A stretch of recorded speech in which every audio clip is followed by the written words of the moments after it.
And he says, "Zona marking? Do you know why we're playing zona marking?" I was like, "Why?" He's like, "Because you're a little effing see you next Tuesday."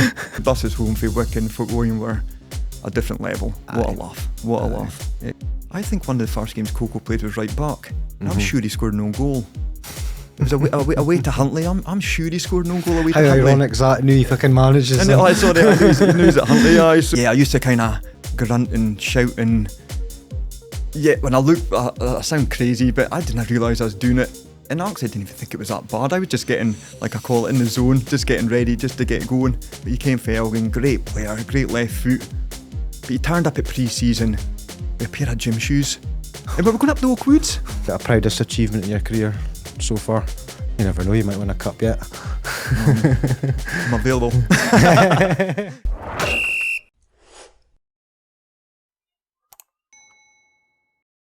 Right, Mini, you've watched the podcast before, listened to the podcast before. How good a player were you as a kid? What age did you realise you had a bit of potential to play?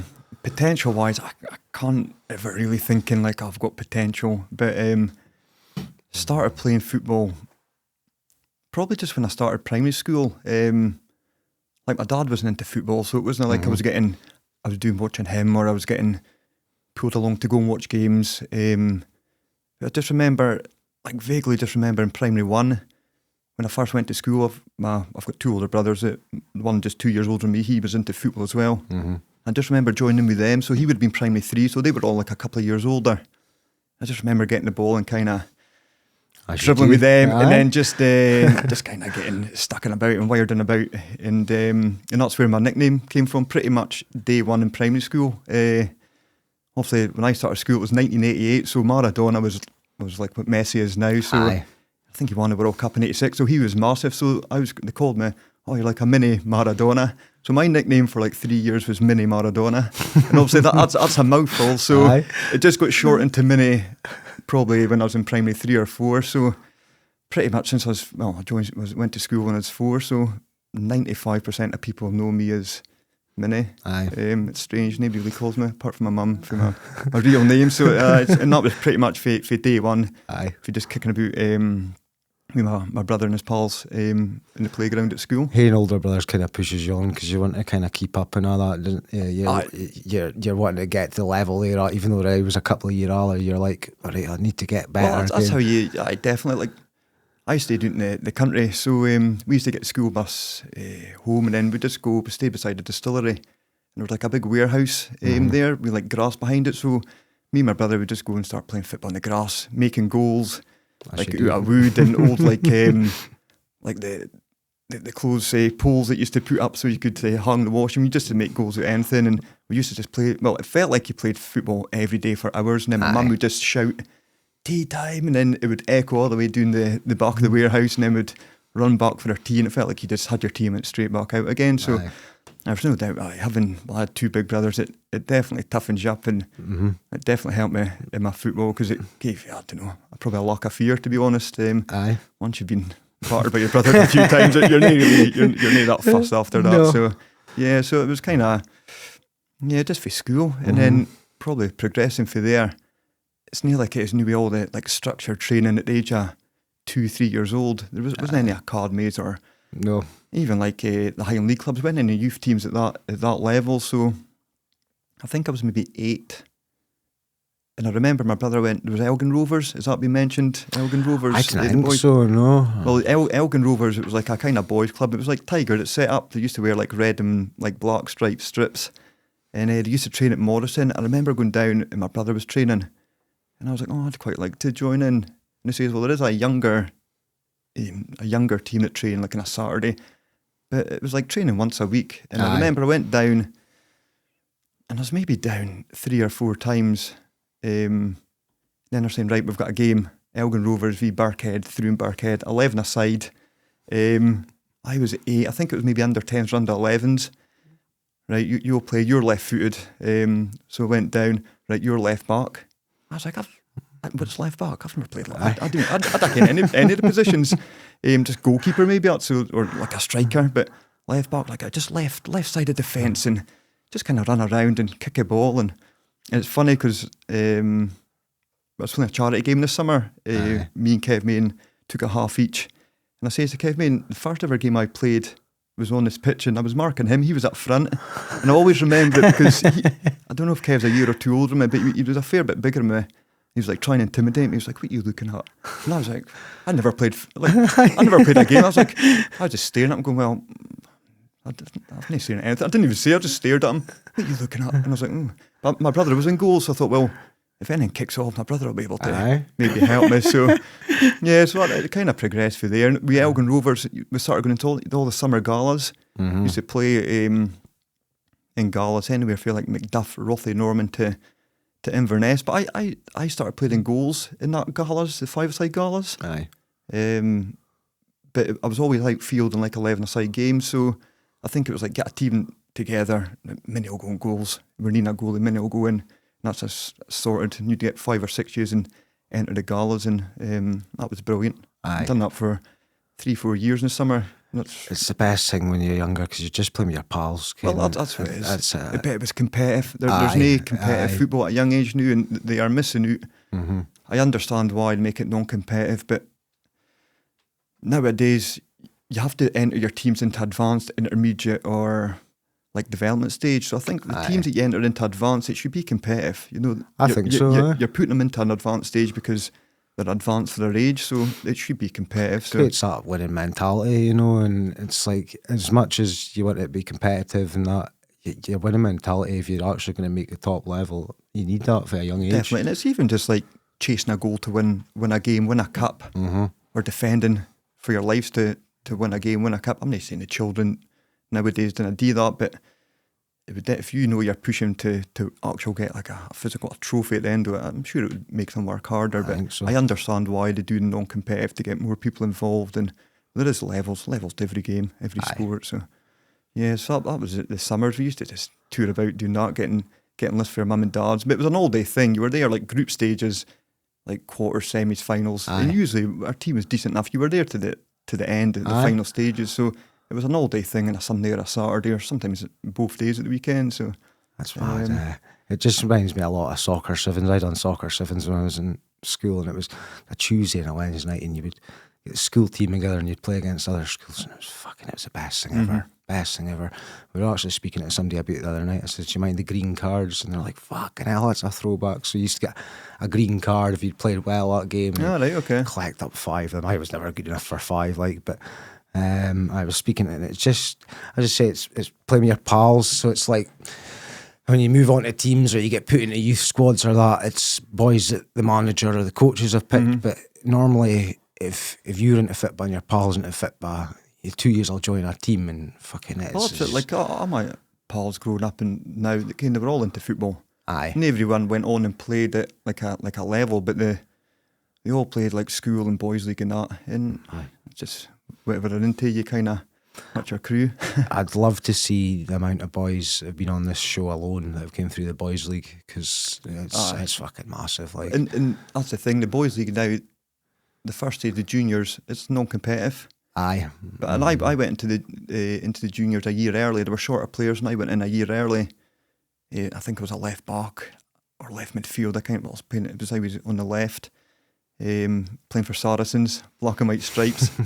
So going in there, that was a year early, and it was for, you were competing. They were keeping the scores, and it's changed days now though. It's like, you're going to let them go above 7-a-side till a certain age, 9-a-side, and then I think it's under 14s is 11-a-side now. There must be proof out there somewhere that that's the way to go forward. There's obviously, I don't know if they've done it in Holland first and that's the way we must do it. I don't know, but there must be evidence that suggests that that's the best way for youth football, I'm guessing. Like, I'm just saying that because I'm a competitive person, but there's maybe people that maybe weren't competitive and they got into football and then they became better because there wasn't the pressure on them to win games. I don't know. Get that. It was like when I used to go to football training, school and all that, it was like you'd do 5-10 minutes of drills and then it was just 5-a-side. And it was 5-a-side for an hour and a half, and it was brilliant, and I think you'd get a lot more out of that. Like, I'm not saying that I would coach that method now, because just the way things are with football, but getting together, right, we're training for an hour and half a night, we're doing 20-minute warm-up, and then it's an hour or 5-a-side. Teach you things, like, you know. You hear a lot of the old school, I mean, like back in the 80s, that is what they used to do at the top level, just like 5-a-sides, rondos, and it was just natural ability in the day. Shooting practice, that was it. So, it probably is a lot more structured now and probably overcomplicated in a way. And you're even seeing, like, the long throws are back. And soon it'll be back to 4-4-2 with your big target man and your little guy running off him. That's the way it'll end up going in the next 5 or 10 years. It's things are going back the way again. I'm all for it. I'm not a fan of this 27 passes to get it past the halfway line and then put it back again. And it's like it's just there's nothing wrong with that. But I think you've got to mix it up. Like, it baffled me this season. Motherwell against Celtic at Parkhead, and the Motherwell goalie got, I think it was 2-1 Motherwell at the time. He got the pass back. There was not a pass on. He still tried to pass it straight to the guy in the box, and I think it was Nygren was standing right there. Just took the ball and knocked it in. Yep. It's like, surely you've got to think, right, I'll just go long. The pass is not on. It's just not on. I'll just go long. Get the ball at the other end of the park. Like, you know, how often you just see it much anymore? Boys taking the ball into the corner for the last couple of minutes. You know, No. They're just too content to pass that ball about. Right, second question. It's an interesting one because I know you're a goalie, but obviously we spoke about growing up in a different position. Did you hate a football idol growing up? I know you're a Celtic fan. Celtic and Sheffield Wednesday. Is that a DiCanio thing? Or? No, that was, I don't know, it's probably, I've made some stupid decisions in my life, but that's probably up there. That is definitely up there. I remember I was 1993, they were playing Sheffield United in the FA Cup semi-final, and I just remember wanting them to win. Aye. And they won it, and they went and played Arsenal in the final. They got beat from Arsenal, and from then on I just kept supporting them. So yeah, the Celtic, I don't know where the Celtic thing really came from. My brother's a Rangers fan, so maybe it was just to wind him up. I don't know. Again, that's probably one of my best decisions I've made. Absolutely. And looking back on that, like, so growing up, like the Celtic side of things, I like Parky Boner. He was a goalie, and I like Paul McStay. I thought he was brilliant. Aye. And for Sheffield Wednesday, it was Chris Waddle. I used to like spike my hair like his. You're spiky, and I would spike it and be in the garden and kind of run around dribbling with the ball. So yeah, and as it went on with Celtic, it was like DiCanio, Van Hooijdonk, and luckily DiCanio left Celtic and went to Sheffield Wednesday, so it kind of worked and not too bad. Aye. And then obviously as it went on, it was like Larson's and so on. So. I think if you're between the ages of 45 and 30 as a Celtic fan, and you didn't mention Larson, it's like, well, he was brilliant. He was unbelievable. It was. Lubo was probably at the time. Lubo was probably. It was just a good time for Celtic and Rangers. Were both really strong. I miss it when you look back now, like they were attracting the top like internationals and. Obviously they're in Europe every year, and now the pool's not there because of the money situation. Even you look at last night, we're speaking on the Friday night, obviously Celtic got a win last night, but Rangers and Aberdeen drew. Celtic Park and Ibrox used to be hard places to go, and new teams are looking at it saying that's 3 points, you know, and I didn't understand that myself. I know, it's even like Aberdeen play a team from Armenia, I think it was. They're 5th in the league as well in Armenia. Well, here's your problem. We all say we're from Scotland, so you've got an interest in Scottish football, but you try and kind of stick up for it. But if your team's kind of beat teams from Armenia, then I don't know, we're struggling big time. I think Scottish football is just a wee bit of a revamp, and I think. As mad as it is to say, I think that Tony Bloom thing could be the kickstart or something. You know? Yeah, they're definitely onto something there. There's no doubt about it. It's all data driven. Obviously, data driven. You probably get the player, and you obviously have to know what kind of personality they are. But that's the way it all starts. And data, and I suppose it looks like he's doing with Brighton, and it's like he turned them around. You know, and I think what team is he? Got a team in Belgium? No, is it Belgium? Has he got another team? I think they're in the Champions League. Is it Union Saint something? Single Ice. I think, is he part of that as well? There's a good chance probably, because they've come out of nowhere in the last couple of seasons themselves. I'm sure they're in the Champions League, aren't they? So I think they beat Rangers a few seasons ago, mind that. So they're onto something. I'm sure Hearts, and they're doing well this season. I'm actually tipping Hearts to win the league.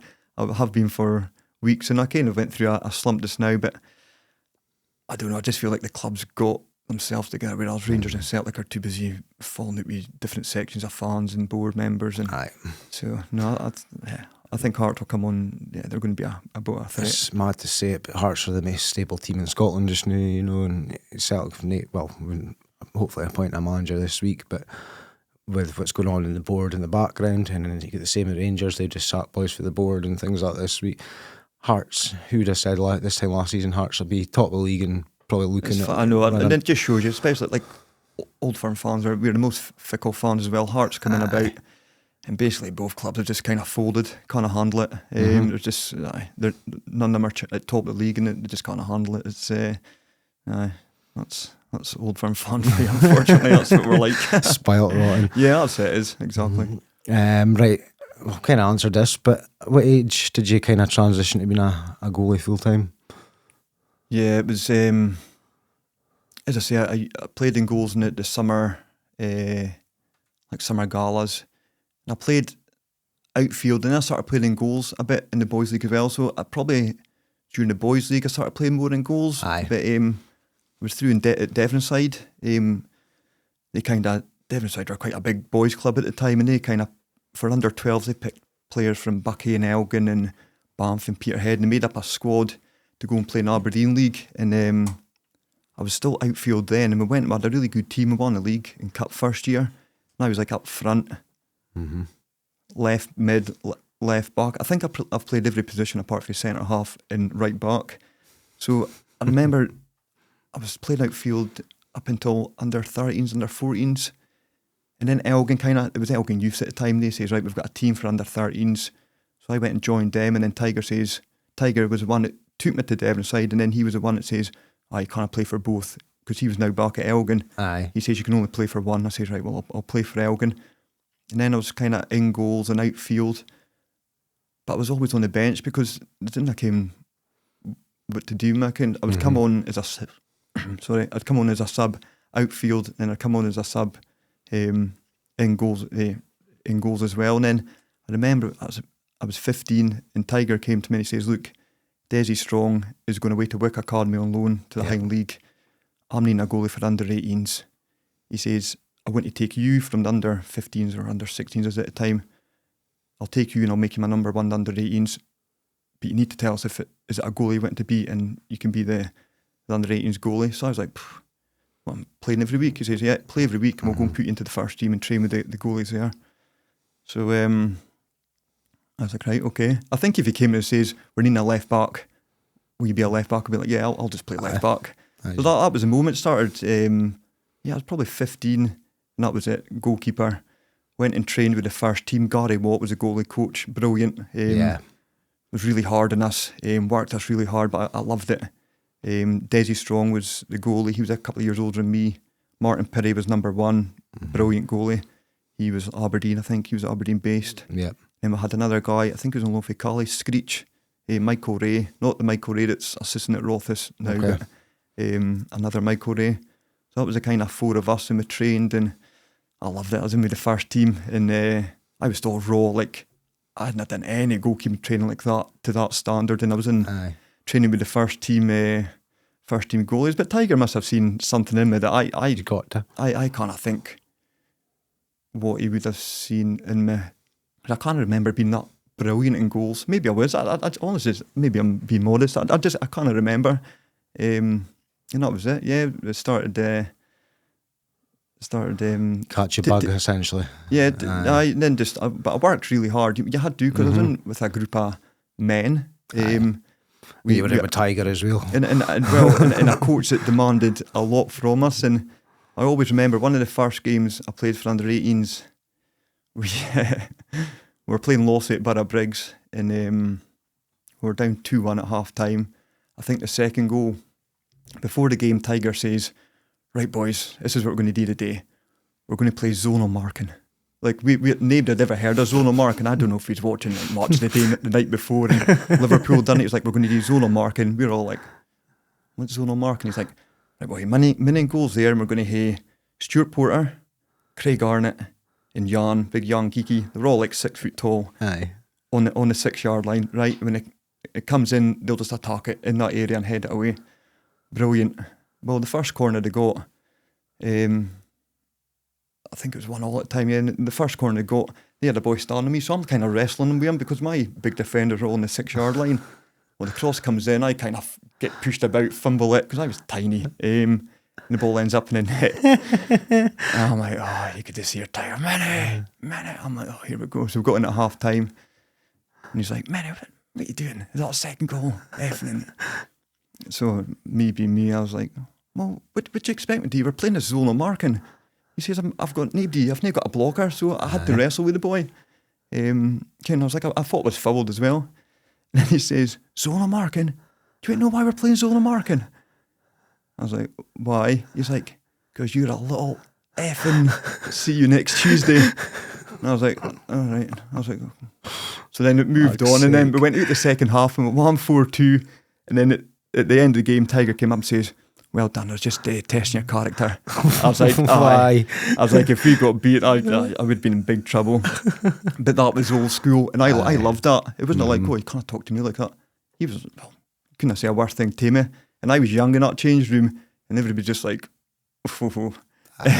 why did you hunter back? Because he was like, why do you think we played? I'm like, well, why? And he's like, then you hit me with it because you're too small, basically. But I loved that side of it, and I still do like that approach. That's why I'm probably not any use at coaching children, because too intense for them probably. But that's just what I was used to, and I came through, and that's just the way I was coached, and I loved it, and that brought the best out of me. Like, there's no point saying unlucky. No, tell me if I've been shite. Tell me, and it'll make me better. So. Yeah.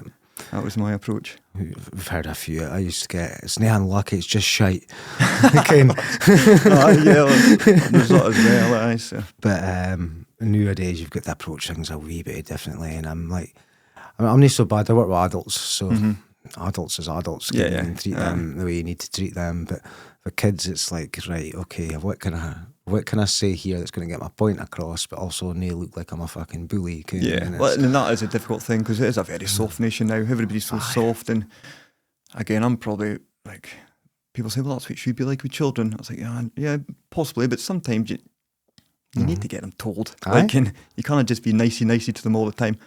Look, put their arm around them, make sure they're okay, but once you progress to the age of 13, 14, 15, like, the changing room, the football changing room is a brutal place. And see, if you've been mollycoddled your whole life, if you're not ready for that, when the shit starts to fly and you have to stick up for yourself in a change room of men, like you need to be tough to go into a change room, because it can get a bit mad sometimes. It gets out of hand sometimes, and it's not also that. You've got to be able to take that banter. Again, football banter is different.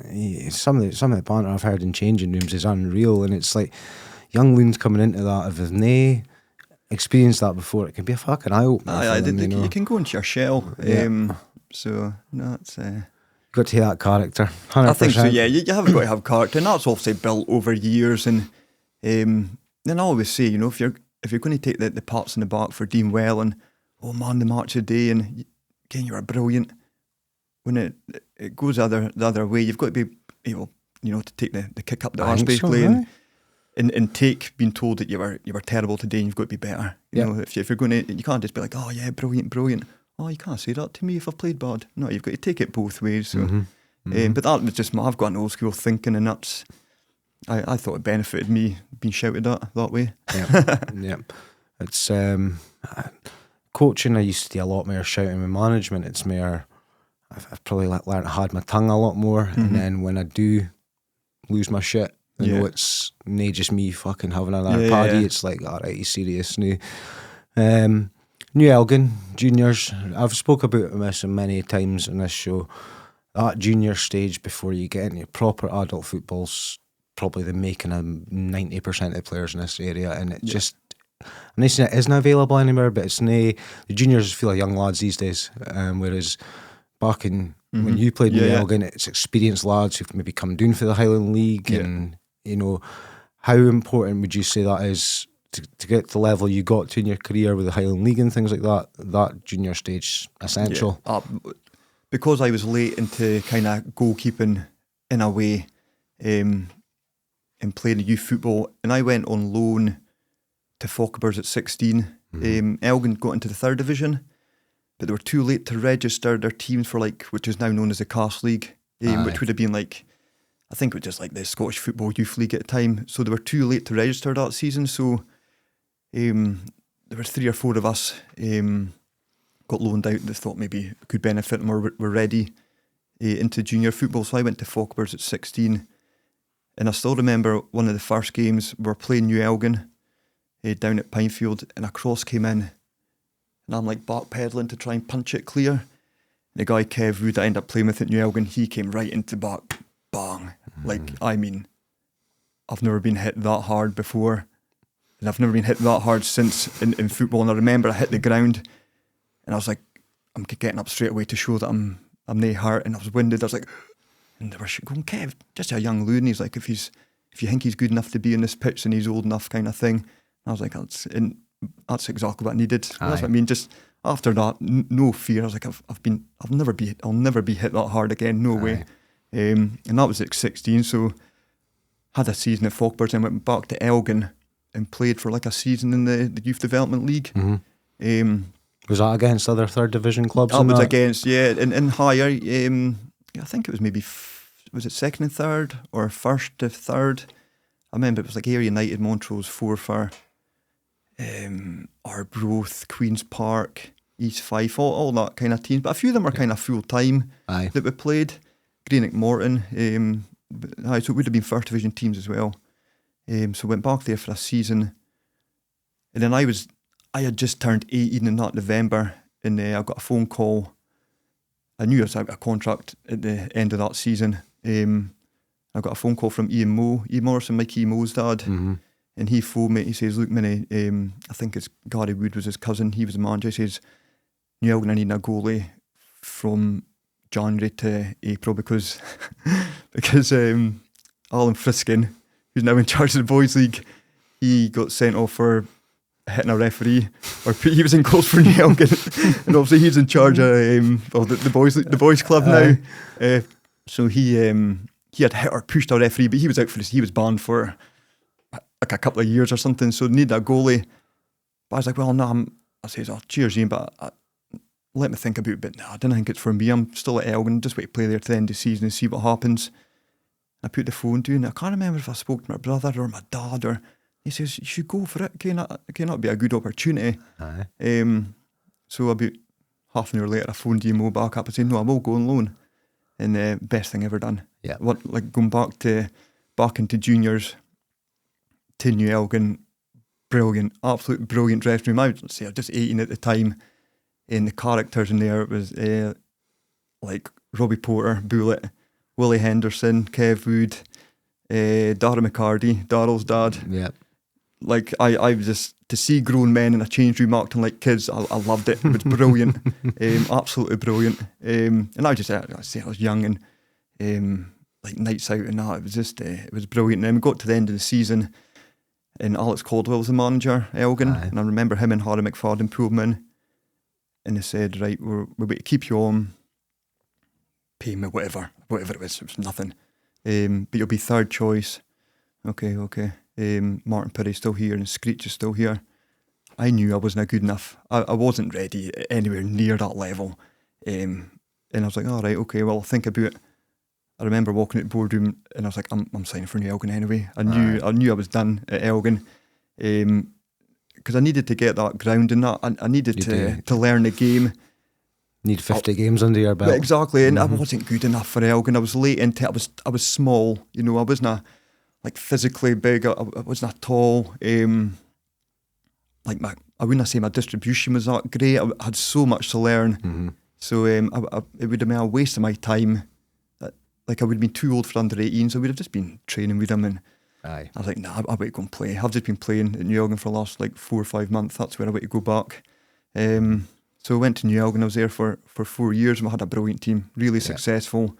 Just that winning mentality. But it's strange because I went to Lossie. Probably jumping ahead a little bit here, but I had that winning mentality going to Lossie when they weren't winning any games. I was like, well, I was winning games when I was younger in all the wee galas, and then at Elgin City winning and winning at New Elgin. So going to Lossie was like, do you mean a draw's a good result? Nah, it's like a win. I was just used to kind of winning, and we won leagues at New Elgin at a completely different level. But the juniors was strong then. You know, it was a great place for Highland League teams to dip in and get players. So I went to New Elgin, was there for 4 years, I think. And then Lossie came calling, so that was a no-brainer. The rest is history, as I say. Definitely. Right, favourite 2 questions. I know we'll skip ahead a wee bit here. Best player you've played with in your career? You can name a few. Oh God, best player I played with. I'm looking at the team that I put together from 11 at the end. I don't know that. Like, I've only got him on the bench. I think my team, but like Michi Green, that was at Elgin when he was younger. I played with him at New Elgin for a little bit, and I just thought he was brilliant. Yeah, like just skillful. The amount of times he got fouled because folk just couldn't get the ball off him. We called him like snake hips because he was just like moving and step overs, but he was really, really good in the ball. But and I think I like Scotty Fraser. I played with at Derrenville. I really liked him. I think big unit, but he was actually a really good football player when he had to, because we had a few mentions of him on here. He was a great lad, and at Derrenville you had like the kind of astro pitch behind one of the goals at the roadside, and we used to train in that, so he used to always play a lot of 5-a-sides, and he was very good at just like popping the ball and finding wee pockets of space. A really good player, but when you see him in a game, he was big, he was strong, quite direct, but actually a very good footballer, so I think he's worth a mention. But a lot of the time I look at, it's not even skill, it's like who makes your team better. And there was people like Scotty Fraser, Mark McMillan, that's 2 boys that a tackle would get the team going. I don't know, it's not even to do with skill, it's just like who do you miss the most in your team, and they were big, just fucking workhorses, and that's what you do. And every team needs them. Okay, it's a lot more technical now, but that kind of players, they're probably no use now, because you can't do any tackling or any off the ball, or you can't intimidate, you can't do nothing. So you hear about it all the time. It's none of the boys that are every couple of weeks I'll get a 10 out of 10. It's the boys that are 7 out of 10, 8 out of 10 every week. That's probably the ones you're looking at first and foremost when you're picking boys. Oh fuck, I'd hate him in my team, I'd hate him in my team. Just folks that can make an impact and to make the team better, and that can be done with a variety of things. It can be done with skill, it can be done with saving the ball, scoring goals, but sometimes it's just getting the team going with a tackle. Best player you've played against?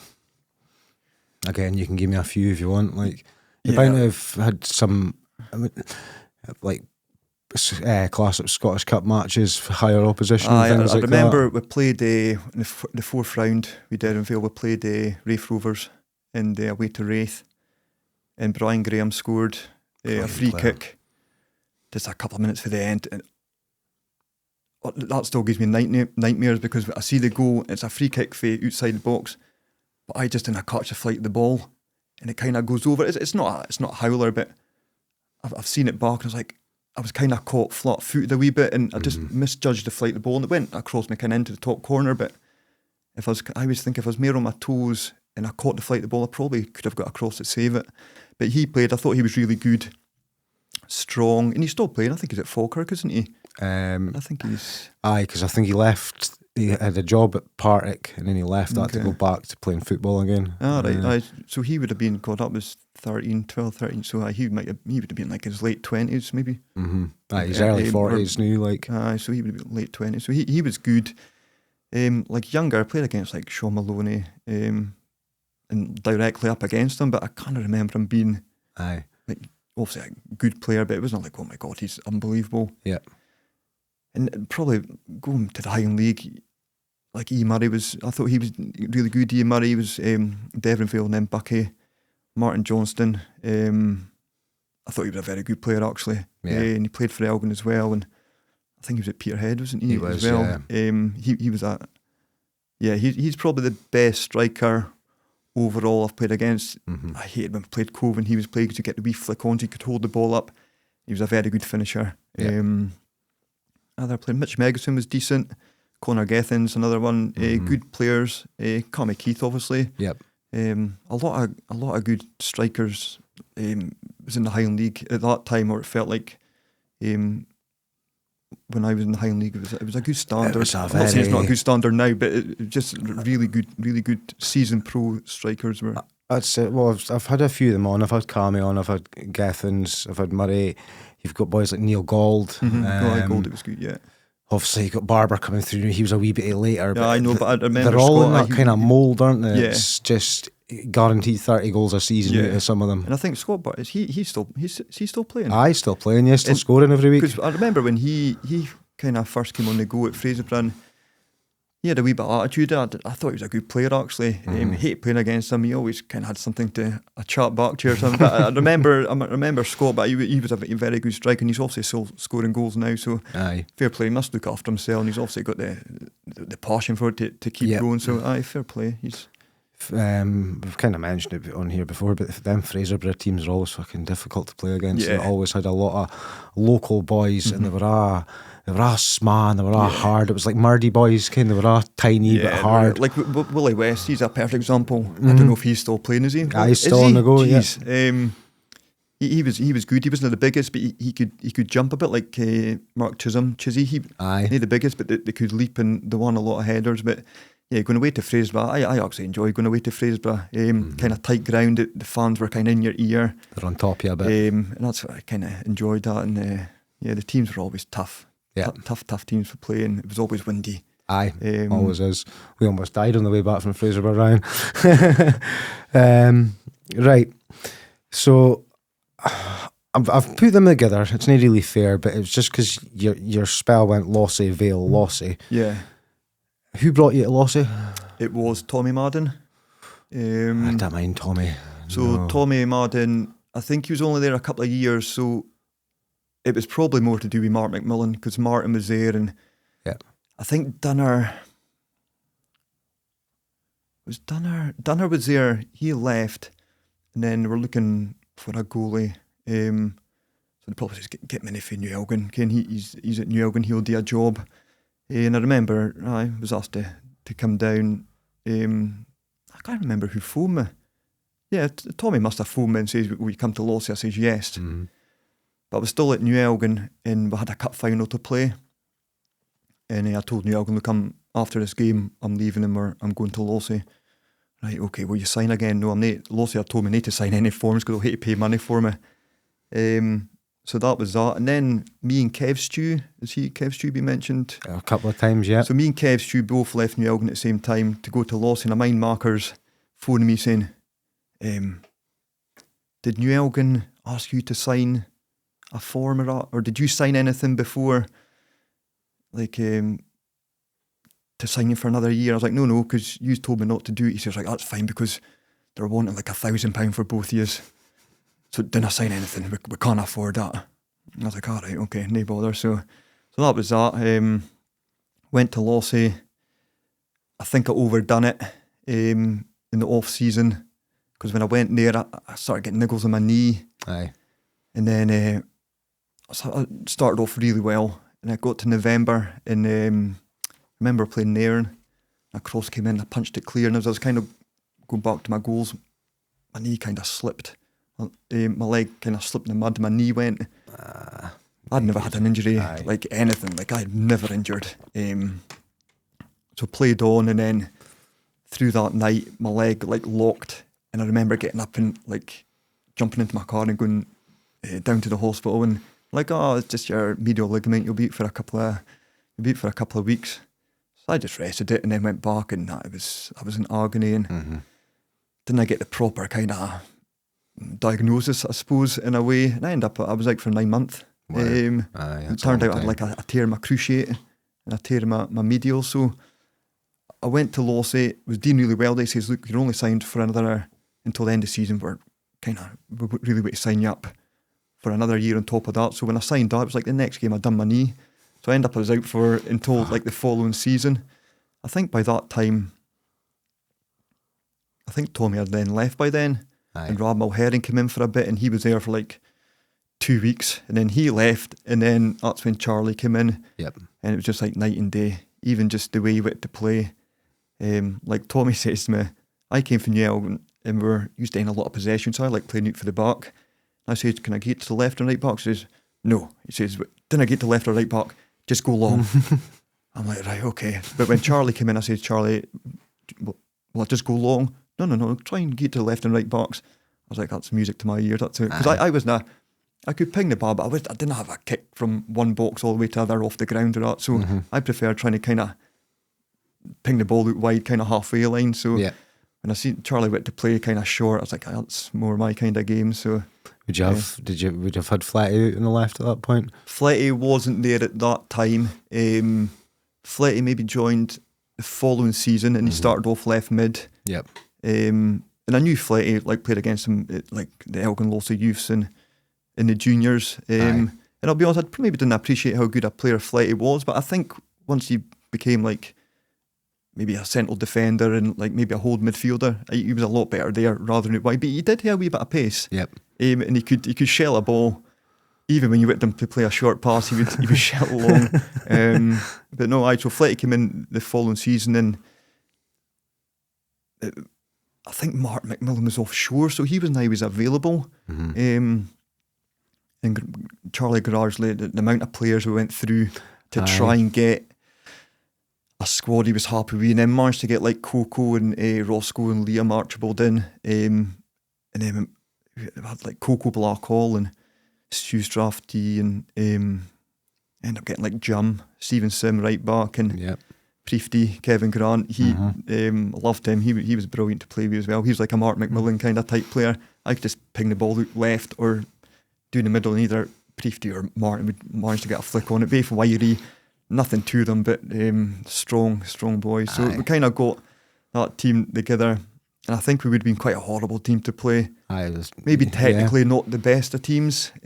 Hard to break down though. But we done well against a lot of the better teams, especially at Lossie. And a lot of players, as you kind of stop playing a lot, and say, we hate to come to Lossie to play that team. You were just, I was up for it, ready to go, just kick anything that kind of moved.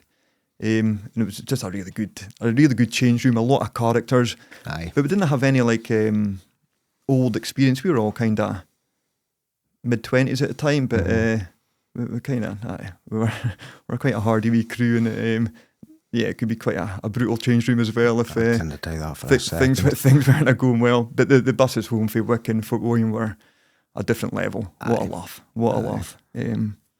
So I was I've had him on before. I went to school with Coco. I went to school with Liam and Ross as well. They were my year at school. How was Coco when he first came in? Because he turned into a better player as he got older. Yeah, he just kind of found his. But I think Coco came in as a striker almost, or like, and it wasn't until he moved him out wide he kind of found his feet a bit. I'm maybe wrong here, and I know Coco's been on here, so I don't know if you mentioned it, but I think one of the first games Coco played was right back, and I'm sure he scored no goal. It was away to Huntly. I'm sure he scored no goal away to Huntly. How ironic is that? Knew he fucking manages. And I saw that. He knew at Huntly. So I'm sure he scored no goal against me away to Huntly. If it wasn't him, it was. Yeah, I'm sure it was him. I'll say it was him. It was him. So he kind of came in. He was kind of central midfield and that, but he maybe never had the strength. And I didn't even realise he was fast until we put him out wide. And you're like, bloody hell, he's fast. But I just remember him and the Archibald twins they were all fast and they were all fit. And they were all keen and they were all cheeky.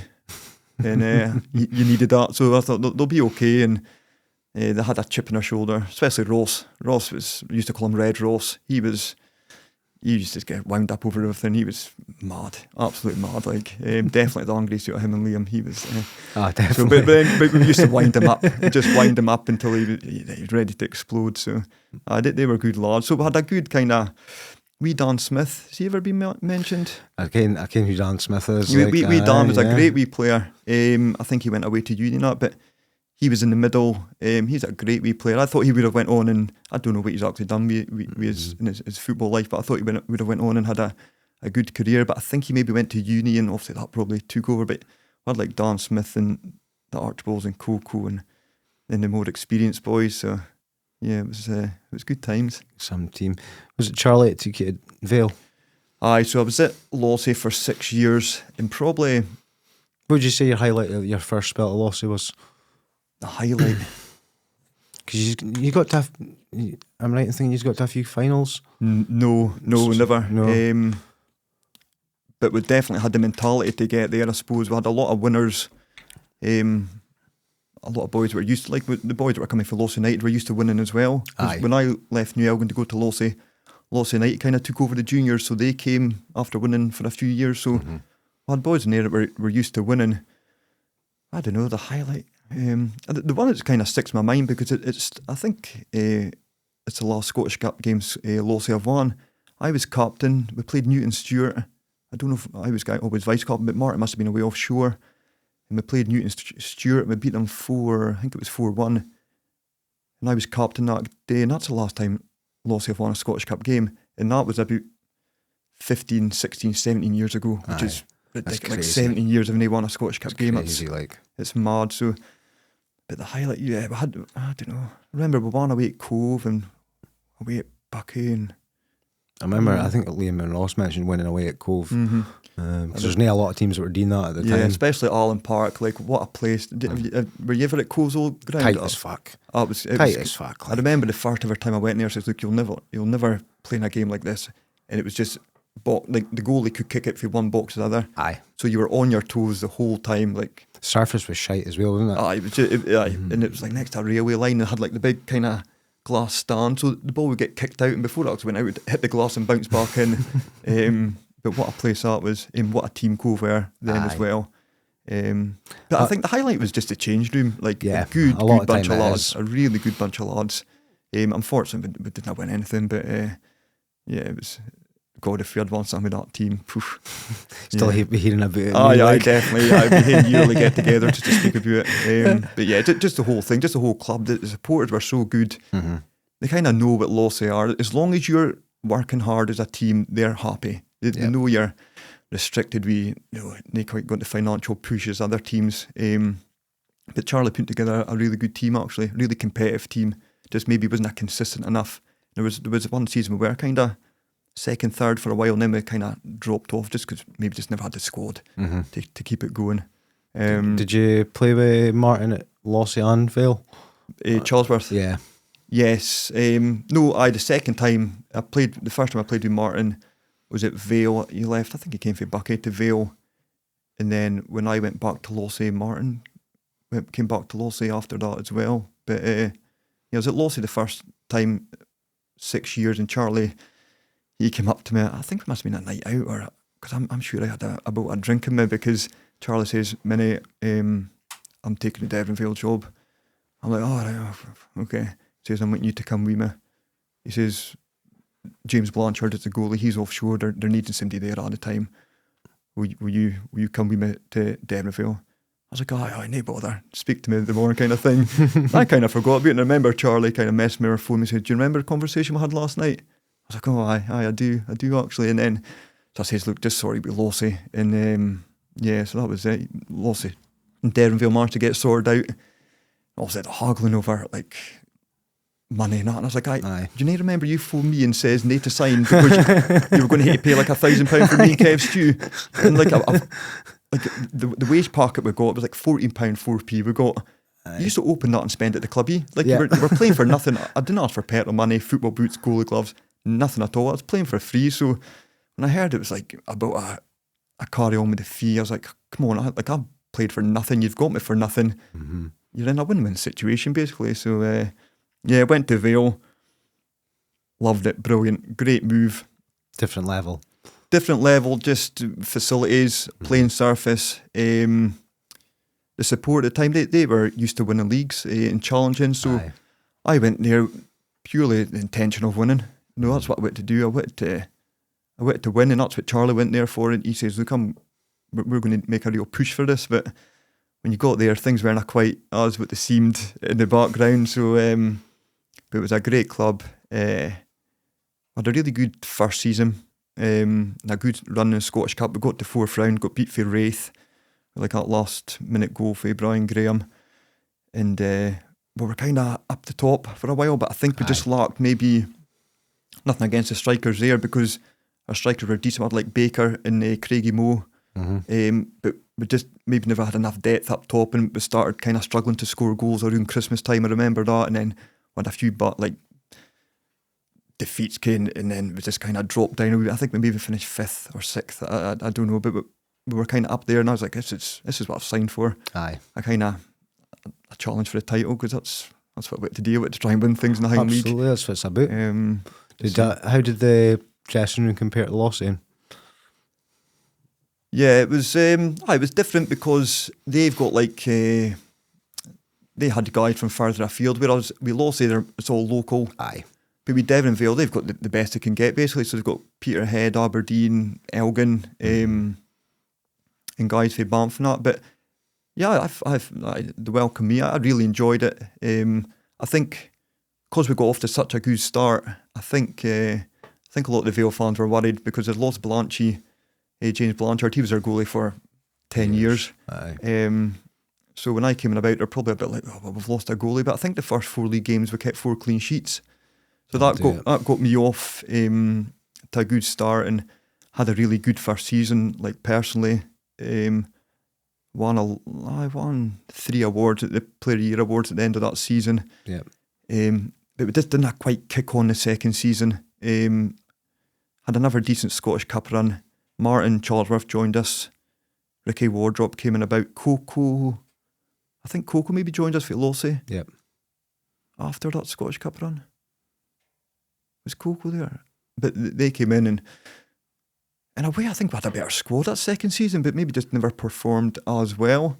And then I think the third season, I had signed a 4-year deal. The third season, Charlie left. A few bad defeats. I think we're maybe mid-table. But Charlie had kind of had enough, and I don't know what goes on in the background, but he left. And then we got Ali McLeod in. Fane Nairn, he was assistant manager at Nairn. I think he's no longer with us, sadly. And he came in, but it's just he was ahead of his time with what he was trying to do. But at the same time, we've only got an hour and a half training. Aye. I think his ideas were brilliant, as I say, a modern day approach. But I just didn't think he had the change room in a way, sadly, and. Still that kind of transitioning, changing room. A few boys are kind of the new breed, but the majority are still old school. Yeah, it was just, I don't know. Some good players in that squad. Well, we had Graham Roger, Craig Cowie, Graham Watt, Michaela Lombardi. He was with us, but Graham Watt and Michaela Lombardi both worked offshore, so that was your left and right midfielders. So for 3 weeks you'd have a good team, and then for another 3 you're kind of falling in their position. Yeah. So it was difficult, and that probably that first season maybe hindered us a wee bit as well. Just not having a consistent kind of 11. But into that third season, it just, I don't know, it just was not right. A lot of I suppose I was more experienced and focusing. What are you thinking about this management team? I says, look, I'm not getting involved in this chit chat. I says, my views are mine on the management. Aye. Keep working away. I tore my hip flexor January, February time. I waited Tariff, freezing cold night. Didn't know it was my hip flexor at the time, but I took a goal kick and something just popped. It felt like I'd been shot. Fucking hell. So probably for the February to the end of that season, I wasn't really fit. Aye. And my work at the time, I was travelling from Aviemore to Aberdeen myself, just for a training session, for an hour and a half brutal. Training session. And sometimes I was having to go, because it says, no, you have to come and go to the gym. So I was sometimes going all that way just to do gym work. And I just got kind of fed up with it. I was getting married that summer, and I was fed up with travelling. I'd been injured, and Charlie was back at Lossie, and he says, well, if you wait to come back and be more local, he says, I'll see what I can do and get you back to Lossie. So that's kind of what happened. Yeah. But the 3 years at Derville, again, got on really well with the fans and the players. Great club, great Scottish Cup days, great bunch. Good ground to play on. It was a really good playing surface at the time. The guy, Derek, the groundman, he had it brilliant. It was perfect. And we had a good support. See, your Scottish Cup games, and they would take 300, maybe 400 fans. It was a really well-supported team. When it wasn't going well, you soon heard about it. But it was usually the local guys, the guys from Banff that would get the most for the fans. They were always good with me. But great club, really good club. This episode of the Football Journals is brought to you by Elgin City Football Club Director and Elgin City Women FC Director Chris Foot. Along with helping Lee keep the podcast going, Chris also works relentlessly as a director of Elgin City and the women's side, tackling various tasks and roles. You can follow all things Elgin City on various social media platforms to keep up with both teams' journeys this season. You can also check out episode 37 of the Football Journals, where Lee spoke to Chris about his life as a director, the progress of Elgin City, and his love for Manchester City. But, in my opinion, you can just skip over that last part, if you know what I mean. But in all seriousness, thanks once again, Chris, for your continued support, helping us keep the lights on here at the studio and making bi-weekly releases of the Football Journals podcast possible. Was there any other offers apart from Lossie to kind of, before you went back? Aye, there was, so when I think it was I decided I was going back to Lossie, so I wouldn't even have listened to any other teams. And Mo phoned me, Big Mo was at Nairn, and he says, Callum Arntwell, I think the guy was a goalie, good goalie, he was at Nairn, he says he might be leaving. They need another goalie, but I think they were just looking to cover themselves. I probably would have been number 2 to him, to be honest. He was, Aye. I thought, well, if he goes, I'd maybe get a chance, but if he doesn't go, I'm stuck, kind of just sit on the bench, and I've never really done that, and I'm prepared to do it now. Forrest phoned me, Charlie Rowley messaged me because Nighty was Nighty going away, or he was going to be missing for like a month or something, or a few months for his work, and he says, would you come in? And I said, well, it was the same day I'd agreed to go to Lossie. I says, no, I'm going to Lossie, and I was actually injured at the time. I says, I'm not going to be fit to play for a month anyway. And Boogle, Gordon Winton, Keith, he also asked. I remember I was in at his work, and he said, oh, Ken, you should come to Keith. Kind of, I thought he was joking, and he messaged me later on night. He says, look, I wasn't joking. If you fancy coming to Keith, we'll get a deal done. I says, I'm going back to Lossie. That's where I wait to go back to. So yeah, so that was that. Went back there. How much a different squad and kind of dressing room was it the second time you went back? Was there much different? Because the personnel had changed, but obviously the core had kind of stayed. Yeah, the core was still there. It was pretty much still the same dressing room. Charlie, when I went back a second time, I thought it was going to be better. Like, I thought we were going to maybe push on, and because Lossie get to a certain stage, and then if they got the financial backing to take that next step, and I thought it was going to be a wee bit different, and we got a decent squad together, and Martin Charlesworth came in, we had Biscuits as well, and we had a good strong team again, but it was just, I don't know, it was just difficult to take that next step.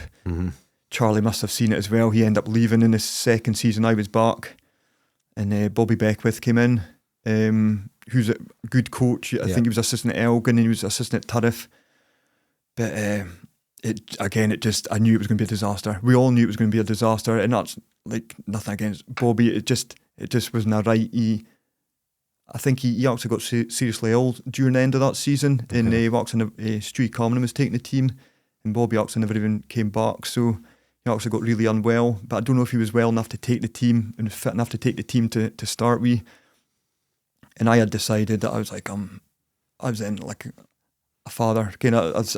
I had a wee lad, just one at the time, and I always remember.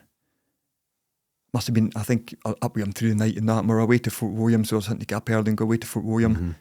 I wasn't good at travelling. I got travel sickness on the bus, and I used to hate the away days. Okay, on the way home, but on the way there, I used to sit there and feel sick. I just remember I told Bobby that I was going to stay another year. I remember sitting on the way to Fort William, I was knackered and feeling sick, and Stewie Cameron, assistant, was just in front of me, and I just kind of tapped his shoulder, and he turned around and I says, "Ken, how I says I was going to stay for the next season." I says, I'm done, I'm retiring. I says, I just can't be bothered doing this. Something I don't know, that wee spark had gone. But we went to Fort William. I actually played really well that day. I remember coming off a pitch going, God, I came my handling, my kick and everything. I was really, really good with all round game. I just thought, I'm finished. I can't be bothered with this. I don't know what happened, because I was never ever like that. Yeah. That wee spark, that wee bit of hunger had just lost me, because football suddenly was doing my priorities. It just seemed to come in that day going to Fort William. I can't be bothered with this. I'd rather be at home, kind of thing. And then, so I say to Lossie, I'm not signing, I'm retired, that's me, I'm done. And Nathan Sharp was assistant at Rothes, and he started messing me, "Are you leaving Lossie here?" I was like, I'm done. I said, oh, would you speak to Biscuits? I was like, I'm nae speaking, I'm done. Look, I'm nae wanting to, I'm finished. No, just listen to him, hear him out. Okay, right. So he phoned me and then outlaid his plan for Rothes. I was like, oh, that sounds really good. They're getting a financial backing. I says, look, I'm done. I said, no. And they phoned back again. Oh, well, what if I offered you this? And you could be goalie coach and we'll make you vice captain. And I was like, I was like, tell you what, go and sort out with Lossie and then kind of come back to me. So that went on for a few weeks, I think. And then I went to Rothes and it was just right club, wrong time. That's the first time I'd played for a team that had a split kind of training camp. The local boys trained in Aberlour on the Monday, and Inverness boys trained in Inverness on Monday, and then we're all meant to come together in Aberlour on the Wednesday. But a lot of the Inverness boys never turn up, so you never ever had the whole team there. And I was just like, you've signed for Rothes, you can't sign for Rothes and expect to train Inverness. That's like me signing for Clark and expecting to train Elgin. Like, it just doesn't happen. So it just didn't. And probably like what I can say straight away, like, I just was not good enough that season. Nowhere near the standard that I expect myself. Never mind what anybody else, but I expect for myself. I wasn't able to train as much just due to my work. Did you feel yourself having the same motivation to kind of go for it as you were previously? A bit the motivation, but also, so about 4 months before the end of that season when I still lost, I hurt my thumb and didn't realise how bad it was, but I was having to strap up all the time. And I went to Andy Jones before just to kind of get like a medical kind of thing. So I said to Rothes, look, I've been really struggling with my thumb. I don't want to go and sign for you and pay money and all that if I'm not going to be fit. So I went to see Andy and he says, I think you've been having problems because maybe the muscle or the tendon came off the bone when it first happened months ago and it's not fully healed. Kind of strap up, you'll be okay. That whole season, I couldn't clench my fist properly, even like catching the ball. At the time, you're not really thinking of it. It's not till I look back now. And then I hurt my groin in the second half of the season. I just felt like I wasn't doing myself justice, but I was wanting to keep playing to show them, no, I will get back to the level that I expect. But so maybe a lack of that kind of a little bit desire had felt at me. I was struggling with injuries. I wasn't training as much. There were a team on the up at the time as well. Teaming it up. And I was like the older one in the change room. I didn't feel like I was able to come in and have a go at folk like I usually would because my performances weren't good enough and I was at training. I couldn't say you weren't at training, so you've got to be, that's the reason we're not doing well, you've got to train more. I couldn't even have a go about fucking folk never turn up to the training hour because I sometimes couldn't make it because I work and I was working shifts and it was just, football was just doing my list of priorities. And I think, looking back now, I think I needed just a rest, a reset for a year, see if I came away from it for a year and then went back. But I just kind of came away from it, was working shifts and then it just kind of dwindled away and before I know it, I'm like, geez, years in the line kind of thing, apart from the odd call. So I say, good club, I work in Rothes, so I know a lot of the people involved with Rothes and it was just wrong time. Yeah, unfortunately, that just wasn't at the level I felt like I should have been. Maybe I wasn't as bad as I thought it was, but I just thought I couldn't have dig MD out because I wasn't performing to the level that I expected myself. Biscuit sold it to you a wee bit then. He was just... he sold it to me and it was good because I'd done pre-season in Elgin. It was like at Thornhill. Yep. We're doing pre-season at Thornhill. Oh, brilliant. That's like 2 minutes walk from my house. This is brilliant. And then at the end of that season, they were signing 90 and he said, we're going to sign Stuart Knight. I'll bide, Ken. I'll be number 2. I'm not going to be available, so I'll do the coaching with 90. Well, a day later, 90's not signing. I was like, well, you're obviously looking for another goalie, which is fair enough. And I stayed for maybe 3-4 games. There was a game at Keith. I was at fault for one of the goals, but I thought defensively the team was terrible, but I seemed to be getting it for one goal, and I was like, defensively the team's been absolutely shite the way it's been set up. Aye. And I was like working like 62, sometimes working till 2, rushing down to play a game on night shift, kind of getting out of my bed to go and play a game, and I just said, nah, I'm not prepared to do it. Yep. And I did take a wee break and went back to training because we were training at the high school once a week in Elgin, so I went down there and I had a good session. It's like, look, you've got it, just come back. And I just says, nah. Aye. It's near there. It's near what I want to do. I can't force it. And then just that was it. Rothes was the last club I was signed for in the Highland League. So yeah, just kind of dwindled away. Not quite the fairy tale ending I was hoping for, but no, that's you're still playing new, so you kind of got to look at that. You've still got the hunger for it, but you probably needed that break. Aye. I think I could play every week just now. I don't think I could do like training twice a week. I'm playing because like my training was pretty intense. Like I worked myself really hard. I couldn't do that now.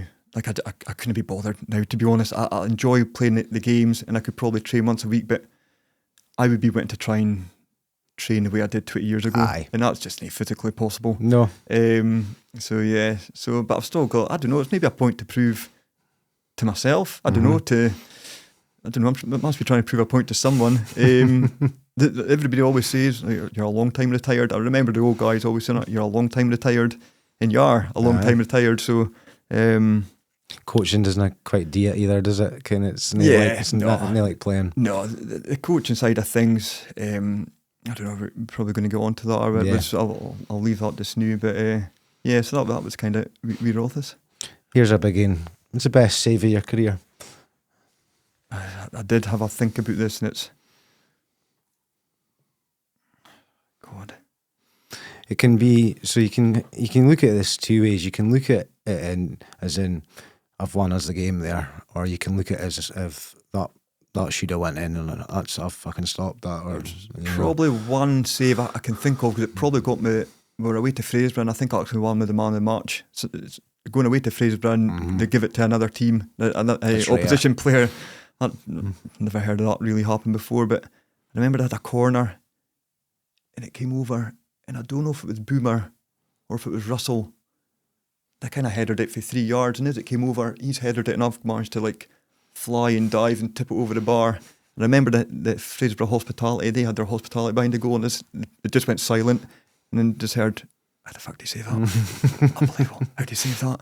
And then at full time, and they were giving me like grief throughout the game, so I'm giving it back, because we were on 5-2 that day, so I'm get up yous. And then at full time they come in and go, you go into the sponsors lounge, they've given you man of match. And I was like, I'm going to get a doing here. So I went, and it was just like, I don't know, whatever it holds, 80, 100 like Fraserburgh fans. I was like, and it says, look, that's for your save in the first half. I've never seen anything like it, and that alone we think you deserve a man of match. So I probably have to say that, because but that was like in the first half. It wasn't like a save to win the game. Yep. I always think saves, a lot of people think like the flying save, but a lot of time a good save to me is stuff you've been working in training, when maybe the ball comes in at pace and it bounces right in front of you. Yeah. And you've got to have more than just reaction, you've got to have like your body shape, your handling, like your coordination, eye-hand coordination, and for it to hold there, especially on a wet day, because you've got the striker running in. So there's always like the saves that look bread and butter, that is what you kind of train for, and they take a wee bounce, and you've got to have 2 or 3 different things in place to actually hold on to that ball, rather than just a flying reaction save. I was always impressed by a diving catch, they're a thing in the past, I suppose. Yeah, you didn't get them anymore. No. Like, everybody uses their legs and that these days. Right, here's they're all interesting, but this is probably my favourite question for you, because I've heard Liam and Ross is speaking about it. Coco spoke about it. You got a wee laugh when I sent you the message. Yeah. Pre-game ritual. How did you used to get yourself psyched up for games? I don't know. I think it started on a Monday. I've heard a lot of folk speak about it and say to me, "God, you're mental before a game." Like people probably at football that come and watch football probably think I'm walking about the streets, throwing a ball off a building, running up and catching it, going into work and like volleying balls off the wall. But there's method to my madness. Like on a Friday, I would always have like a bath on a Friday. Make sure I got to my bed at a reasonable time. I can think of maybe 2 or 3 times throughout my whole time playing football where I actually had a drink before a game the next day. Once the game's finished on a Saturday, that was me. Saturday, Sunday, but on a Friday, I wouldn't have drink before a game. I like to be active on a Saturday morning. I hated just like slouching around, waiting to go. So that was kind of something to do. I don't know, anything. Maybe working on a Saturday morning was I was kind of kept my mind off it. And then go to the ground. I hated a long team talk, and folk used to laugh because the team talk would be going on, and I'm standing, getting all kind of twitchy, like nervous energy I had before the game. Yeah, and I wasn't too fussed about music before a game. All right, let's get the tunes on, and now let's just. I'm out. I would be out for 2:10, and I would do the same. I'd done the same warm up from the age of 16, 17 all the way to now. I've had to kind of change it a bit because I'm just not capable. I've just not got the energy to do the same warm up. Yeah, I used to kind of grunt and shout, and yeah, when I look, I sound crazy, but I didn't realise I was doing it. And actually, I didn't even think it was that bad. I was just getting, like I call it, in the zone, just getting ready, just to get going. I've heard about the throwing the ball in the showers. I'd done that, but that all stemmed when I remember I was at New Elgin. I was probably 18 at the time. And it was a cold day. We sat in the change rooms and went out for the second half. And I can't remember who it was. I had a shot and I dropped the shot and scored for it. I was like, that's because I'm no focused, I'm no warm. So I would used to always just throw the ball. Aye.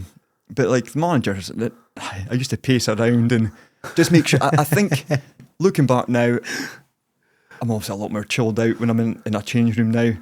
But I used to say, are you kind of use up for it? I spent that much time making sure everybody was up for the game because they weren't like having to scrape off the ceiling like me. But it's just because everybody's different personalities. Aye. But I was like, how can you just sit there? Like I was like, how can you just sit there and just look like they're like, you can't be ready if you're not up and ready and motivated and shouting. And was there anyone you came across you played with in your career that had the same mentality as that fucking 100 mile an hour? Yeah, Mark McMillan, he's a psycho. Yeah, he's a nutter. Like he thinks I'm bad. Like he was a different. Maybe not like he would be motivated and keep us going, but no, he could. He says a lot of time about things when I'm losing it, and he'd be like, "Oh Jesus!" But there were times when he'd be losing it, and I'm just like, "But I'm the same kind of thinking, personality wise, when it comes to you that need stuff. them kind of boys. You need them. You do need them, Aye. and I had them when I was younger. I was, like Tiger used to motivate you, and you'd have boys in change room motivate you. As a young lad at New Elgin, you had people like Kev Wood and Willie Henderson, and like they would motivate you and get you going. And then that just, I don't know. But I've always kind of been like that. I think it's a nervous energy thing, and I think I always need that just to get into the right frame of mind. Mm-hmm. And people are like, calm down, it's only Highland League football. But I know how much effort I had to put in just to be an average Highland League goalie. So, you needed to work hard twice a week. Yep. And I used to, once it was finished, like whoever got to live through with me for Elgin or to any training and be like, oh no, Minnie's away doing kicking and he's doing crossing. And so they're like, well, it's 9 o'clock. Come on, we're needing him. I'd be like another 20 minutes. Do you want to take shots? We'll do some shooting and just wee bits. I just want to do that extra bit because I know like you've not got that long to train. Aye. And I used to have to do all that to be ready for a Saturday. Yep. It sounds mad, but that's just the way it was. And yeah, and obviously Done you well. it's when I hear people speak about it now, and I'm just like, yeah, I can see why he's maybe thought it a bit mad, but away from football, I'm not like that. No. But people that see me on the pitch, because I did lose it, but that was just, I wanted to win. Or I just hated getting beat. I just wanted my team to win. It wasn't even for a personal level. I just wanted my team to win. That's what it was. I wanted to be part of a team in that change rooms and then put the music on and then party time if you had a good win. To me, that's what it was all about. And that's, I just wanted to make sure everybody was at the same level and ready. And a lot of the time they weren't. So that's when I did get annoyed. When you come into change room, I just like, you just aren't up for it. Aye. Like everybody says, oh, Minnie, I was ready to go. That's because I get myself in that frame of mind where some people go on the pitch and go, oh, didn't fancy it today. Aye. How can you be like that? I didn't get that. Didn't get that. So that's why I was always ready to go. But yeah, who else was nuts? Yeah, Martin was pretty nuts. Scott Fraser, he was not crazy. He would just kind of look at you and kind of grunting. Aye. He was not like shouting and Would it annoy you playing with boys like, I'll give him a shout out because he's a great guy, Biscuits, who sometimes just didn't seem like he was in a game at all. Aye, Biscuits, because what Biscuits done, he put in a shift in the pitch. Aye. Terrible trainer. Yeah. Terrible trainer. But he put in a shift in the pitch, so I couldn't really fault his effort in a game. Would you ever infuriate you just seen him standing there with his legs crossed and just... That's just the way, I think that was just to put off defenders. You would see him doing that and suddenly he's away and he's elbowing him, he's biting somebody, I don't know, like he's all over him. I'll tell you one guy that used to infuriate me. I don't know if you maybe around about the same age, Jamie Bagley. Aye, I can. Bagger's technically brilliant, but he came from Elgin, great player, great left foot. But he turned up at pre-season with a pair of gym shoes. And we were going up the Oakwoods. And we're like, oh, fucking hell, Baggers. Come on. Like, nah, we're just not accepting this. And we actually chipped in to buy him a pair of trainers.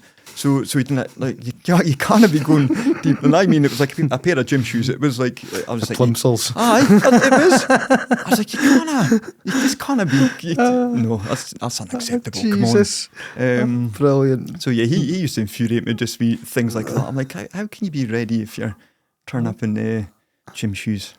Yeah. Oh, that's a great answer, to be fair. It's so this is a term. It was, I don't know who coined it first. At first I heard it, but it was probably the Northern Scot. Where did you first hear rent a goalie? Yeah, that's my own fault. So I helped out Frank McGettrick for me when he was Lossie manager. Aye.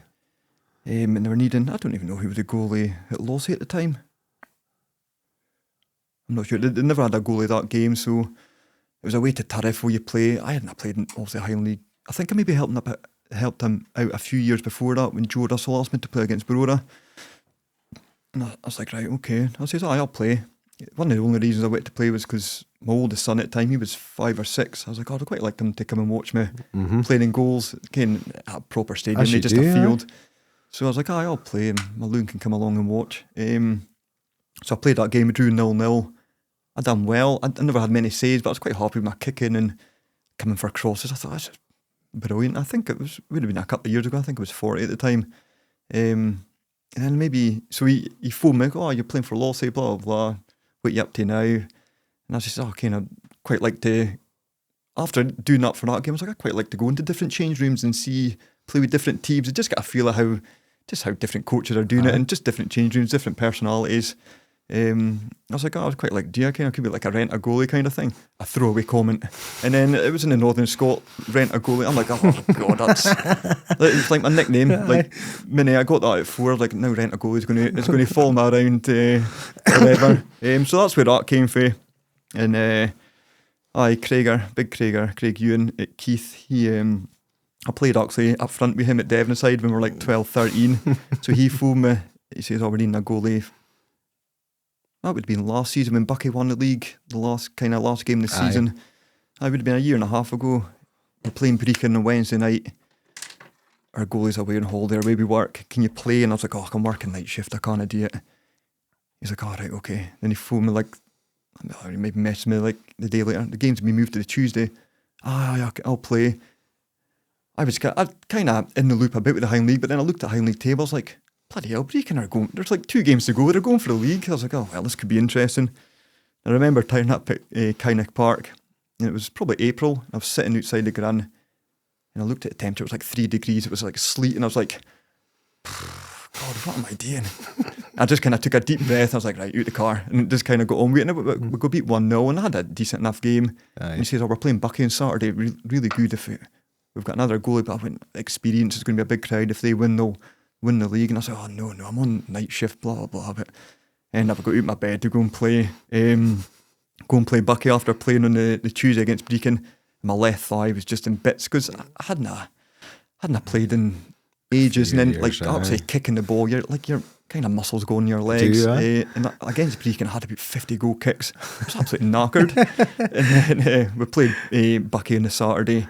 We got beat 1. It was 1-0 Bucky. It went fine. Had a few saves. Wasn't that busy. Good crowd. Good atmosphere. Good occasion to be part of, I suppose. Kind of knowing I've not got many more of them. And then I had one more game at home to Wick the following week, and we got beat 4-0. I say this is the reason I don't know why to play football. Like everybody pointing fingers and you're terrible, and because there was none of that against Brecon or Bucky because they'd done well, and then got beat off a Wick in the changing room. It was shite, and I was like, I didn't miss this side of it. The bad defeats. Yep. And everybody's kind of finger pointing. And And then Craig's asked me a few times over the last kind of 12 months to play, but I've not been able to. Then he asked if I can play tomorrow because Craig Reed's suspended. And I said, yeah. And every time I say yes, it's like the next day I'm like, oh, what am I doing? Because I'm like, the last time I played for Keith was 80 months ago, so you turn up and folk are thinking they're getting a goalie, and even for 80 months ago, for 20 years ago, and I'm like, I've done no goalkeeping training. Like I play the odd game, but I didn't do any training. I probably need a goalkeeping training session for about 7 or 8 years. Jesus, you turn up and then I'm like, right, don't be hard on yourself. You'd never play, but then one ball kick, I'm like, come on again. It just comes back like just went to be like perfect in a game. So yeah, that's where the rent a goalie. It's still going strong, like Bishop Mill and junior teams, and there's always somebody looking for a goalie. But hardest position in the field to fill. Yeah, 100%. I think you do mentally. You don't have to be crazy to be a goalie, but it does help. But you have to just have that mentality, because you can make a mistake in the first 30 seconds of a game, and if it's a big game, if it's a cup final or like a big game in front of a crowd, you have to be able to get over that. Aye. And this is kind of where goalies go wrong. If you come for a cross at the start of the game and you miss it, you're thinking, right, next cross, I way to show them that I can catch a cross. You can end up getting yourself in a lot of mess by trying to 100%. make up for that missed cross or bad kick, and you end up my mind would just tick over and it could just get the better of you. So yeah, it is. You do need to be mentally strong, and especially when the crowd's right behind you. People, it's not even a big crowd, but they're just sitting in your ear. Yep. Like, what are you having for tea tonight? What are you having for tea? What's your mum making for tea? It would be that's the kind of stuff at Fraser. You know, we take a goal kick, I'd rather they'd be shouting and swearing at me. It's that wee things. I'm like, I don't know, what am I having for tea tonight? It's that little shouts that would put you off rather than somebody actually shouting at you and swearing. It was that little things. But I loved that side of the game. I loved it. It's you hear Ahan in them grounds, feel absolutely. Oh yeah. It's the groaning. It's that, you're like, I know. Aye, it's the groaning before the ball's even reached you. Yeah. Oh. Well, I mean, if you'd have few dodgy kicks, or if it's a bobbly pitch, you hear them going, aye. You start getting. I'll take a touch. I'll kick his first time. Yeah. Right. Before we get into coaching, I'll do a wee bit for the listeners. Go and give us a follow on YouTube, Spotify, Apple, TikTok. Join us on Patreon. You'll get your episodes. Actually get them early for the first time in months, because we've got a good run of guests coming up and I'm on schedule for once, which I haven't been for the last few months. Give us a wee rating on Spotify. Yeah, that's pretty much it. That gets easier every week. We kind of mentioned a couple, but I'm going to get you to name one. You might have already named them. Which striker did you hate playing against? Any level. Yeah, probably Martin Johnston. He just had that. He had that experience, and he was just. Yeah, he was just an all round. He was a good player. Unit as well. Because when you seen the Cove team, and if he was in it, I'd be like, oh, that's a boost. I can't really mind thinking about any other player. Another guy that I'll have to give him a shout. Lee Fraser at Forest. Aye. He used to be, obviously Forest used to target me as probably a smaller goalie, but I didn't think crossing was, I think I was decent at crossing, but he was, and they used to always put a blocker on the goalie, and you'd have like the defender, like in between. I put the defender in between the striker and the goalie, but Lee just seemed to do it better than ever, probably because he's bigger and stronger, because you would be like, you'd either just put into him to flick on, or you'd think they're putting to him and they'd end up putting to somebody even bigger coming in. Graham. Exactly. So I thought Lee would, but not just because he was a big lump. He was a good player as well. And I just always thought he done a really good job of kind of blocking me for getting out for crosses, or just kind of being able to get a knock on and maybe get a goal. Or they were all quite big in that Forest team. Big and good. Like when I played, I hated everybody in every team. That was just my mentality. But when you stop playing, and they're actually good lads, Grey Pace and that were good lads. And the Fraser twins seem nice lads. And I've helped out Scotty Moore, we FC Thistle, for a game. So good lads, good team. Kyle Scott and that, really good. And Knighty and that, they're a really like strong team. Whitey being the runner. Whitey, really good player, similar to like Martin. Like when we played Forest, you're just like Martin and Whitey can just go and hay their aim game, and the rest of us will just carry on. We actually trying to score a goal. So they were very. I heard the other day Whitey's and I don't know how true this is, somebody might have to correct me on it, he's the over 50s badminton champion for Scotland or something like that, or doubles badminton champion. I think he probably just run you into the ground. Aye. You just keep hitting it back to you until he just stopped. Yeah, but I never knew that. I've no idea what he's It's something else. Like, but he's up to. he was one of them boys that just seemed to go forever as well. Yeah, just aye. like age was only a number to him. Yeah, and I don't think he ever got into coaching. I don't know. He just kind of stopped playing. I think, and that was him. But I think he worked shifts, or he used to work shifts as well. So maybe that had Still does. Aye, so yeah. maybe that had something to do with it. But great player. Him and Martin kind of similar. Probably their combined weight would have been about 8 stone, but they would still throw you about. Aye, absolutely. Yeah, absolutely. Right, coaching. So you coached at a couple of different places, Lossie, Elgin. So when I was at Elgin and I started training with the first team, Gary Watt was the coach, but when I left Elgin I was on my own and I was still trying to figure it out a bit, so I just kind of I can't even mind if YouTube is a thing, but I took a couple of goalkeeping courses and just to get a bit more understanding. I dare say I must have looked at YouTube and I started just finding things and just worked on loads of different things and training and coaching myself basically. And I did have goalie coaches. Blanchy was coach for a wee bit at Devonvale, but I'd end up doing most of it. I had AJ at Lossie in the second spell. Chrissy Stewart was there for a wee bit at Lossie the first spell, but majority of the time I was just kind of doing my stuff. So it was difficult because I had other goalies. I would have to set out training sessions, do that session, pick up the cones, set something else up. And I felt like I was just kind of coaching, training the other goalie to take my place. That's what it felt like. I'm giving him coaching to get better. And I was obviously, it was benefiting me as well. But it would have been, if I could just had a coach for the age of 18 all the way through that I didn't have to worry about. But I enjoyed the sessions. I think I was good at the coaching. Aye. I think I put on good sessions because you've got to have your session to flow. Like I would always do the fundamentals, the basics, the handling, the feet work, and then kind of progress and transition to like diving and then into like game situation shooting and could do some crossing and kicking and that, like distribution. So yeah, I'd pretty much done that at all the teams I was at. Did you learn much with Dunner? No, never ever coached with Dunner. Never ever had a session with Dunner. No. Never ever cross paths with. Never ever cross paths with Dunner actually. So I'd done that, and then I always thought I would just play till I'm 38, 39, go into coaching the goalies and maybe become, never a manager in the Highland League, but maybe a coach and do the goalie coach. And I just thought that's what I'd do, but you end up coming away, life takes over. Came away for the football a bit. We did some coaching at Lossie, with the first team a bit. But that was kind of it. But I still watch YouTube videos of coaching and keep my eye in, and it's definitely something I want to go back to. Maybe due to my work, I work a lot of weekends, so I couldn't commit to training and then going, we've got a game, I can't actually beat the game. That would be no benefit to the goalie. Yeah. You having their goalie coach there. But maybe next year, my shifts might change, possibly that I'm going to be available a lot more weekends. We'll just have to see. So maybe take it from there. I don't know, but we'll see. But I do a bit of coaching with the young goalies at Elgin, just as and when I can. It's not like set once or twice a week. It's just as and when I kind of can. I do enjoy that. A couple of good goalies coming through Elgin just now.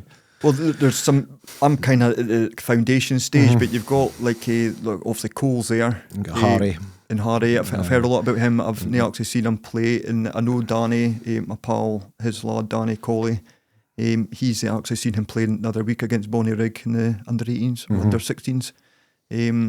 So they're good. They're good goalies. But I know Cole's dad, and Cole's doing the right thing. He's went away out to juniors, and he's getting. There's no points. There's too many goalies will sit on the bench at Elgin, and because Elgin have never. I can't remember Elgin having a local number one.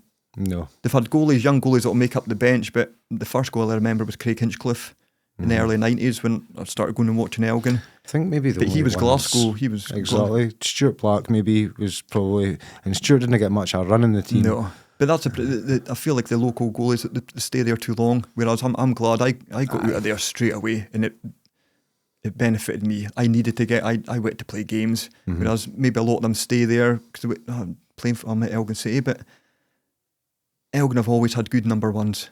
Yeah. Like what I can remember, like I'm on like Craig Hinchcliffe, Martin Pirrie, like your Joe Marlon, Scott Bain was there, Xander Clark.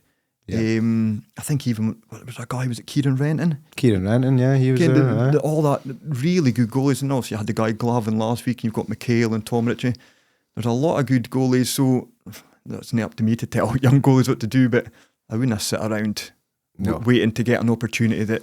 Especially at a young age. You maybe, if you go in your end of your career, you maybe more willing to sit about because you've had the career, but for these boys to push themselves on, as you say, Cole's done the right thing, going on to the juniors and so that. now, once you've been in the juniors, you can have a few seasons, and you might get away to Lossie, or he might get to a Strasbourg or a Rothes, like who knows, like maybe a team lower down, and you could go and get a couple of years in the Highland League, and then by that time he's maybe 21, 22, that's maybe not what they want to do. Maybe obviously you have to have the mentality thinking, no, I'll get a game for Elgin, but look, Elgin have two good goalies just now, so it's going to be really difficult for a young lad to get in there. But I really hope so, because I say Elgin have never had a local number one goalie for 40 years. So I really hope one of the young lads can come through and become a number one. More local boys playing for any local team, their local team the better. So Elgin's no different.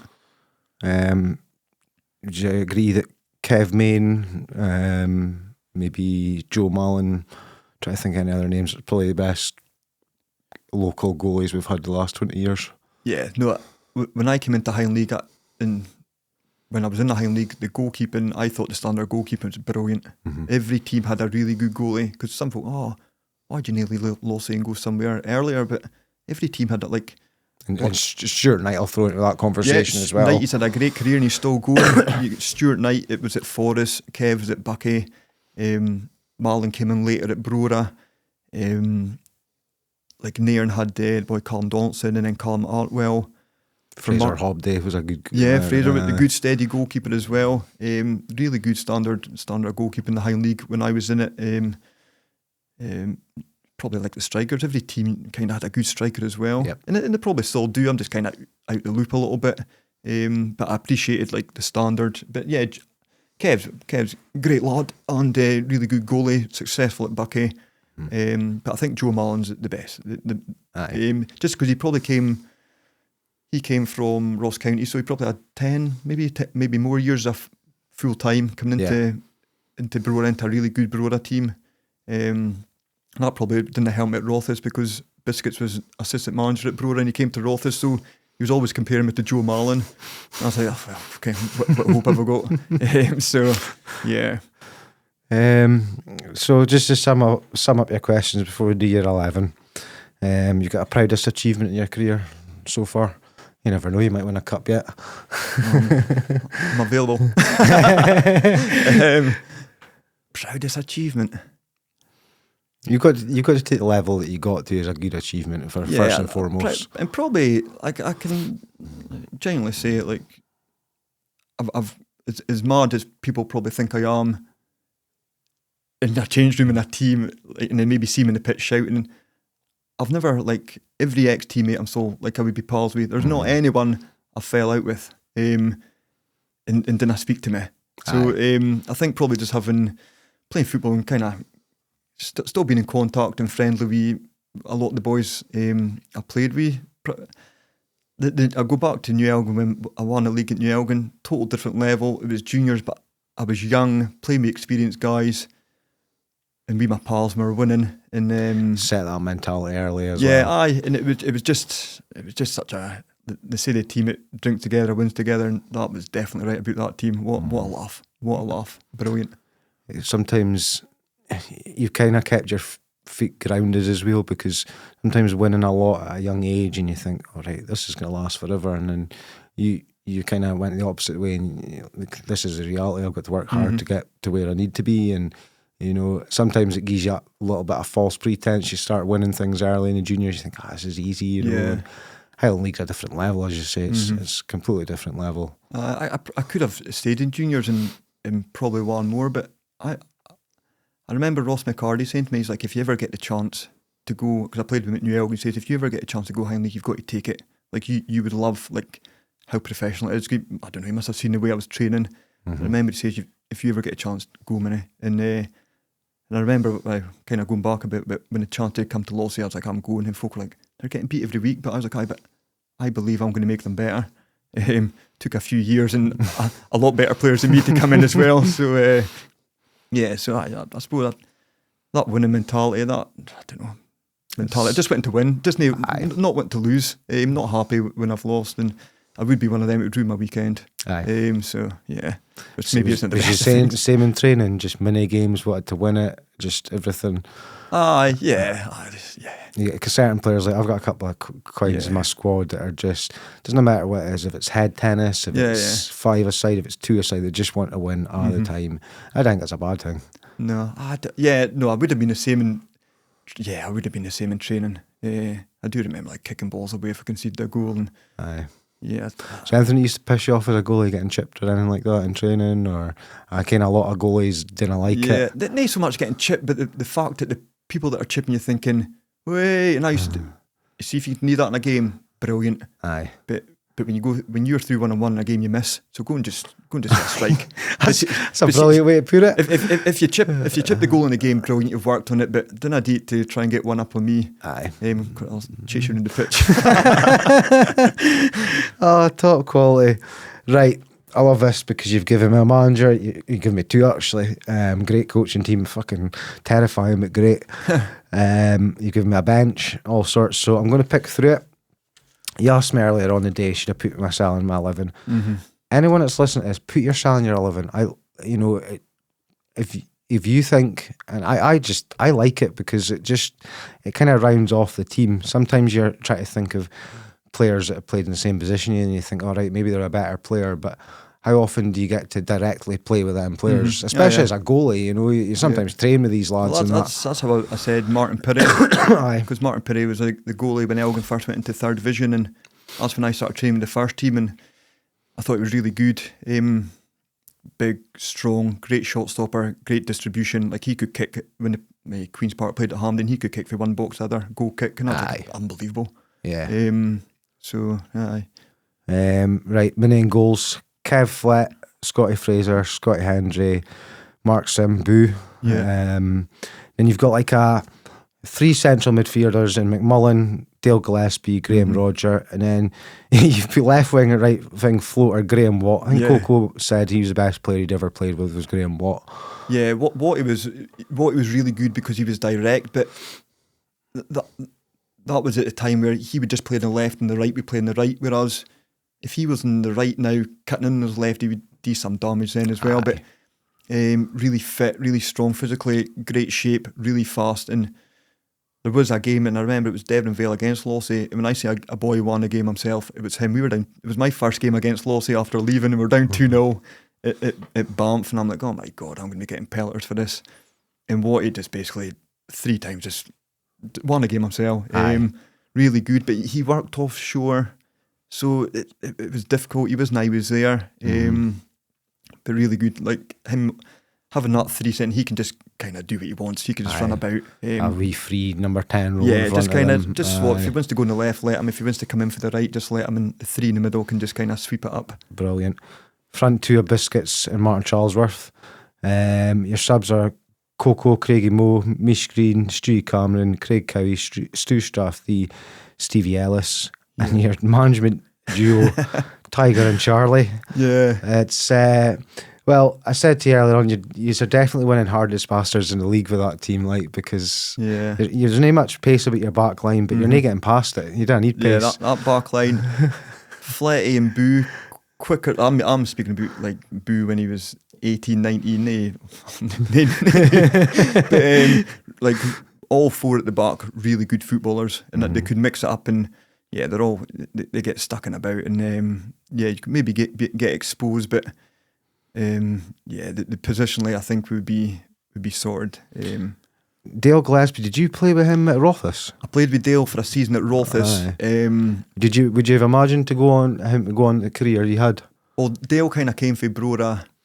I might be wrong. I only had a season with him, and I was terrible. Like, I wish I was better, because his recollection of me is probably like, he wasn't great. But, I played with Dale for a season. I just liked Dale because he was good left foot, right foot, and he was kind of sitting. He was good at set pieces, and he had a good football brain.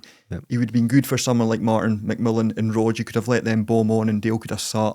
Yeah. I think he's got about 450 games for Brora, something like that. I don't know if he's still playing, but he was only there a season in. He went back to Brora. So I would like to have played with Dale for longer. A good lad as well. But I just had a season, and unfortunately I was at the end of things.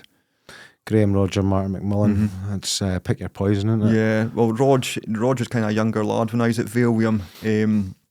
But I just liked the way he was kind of quiet.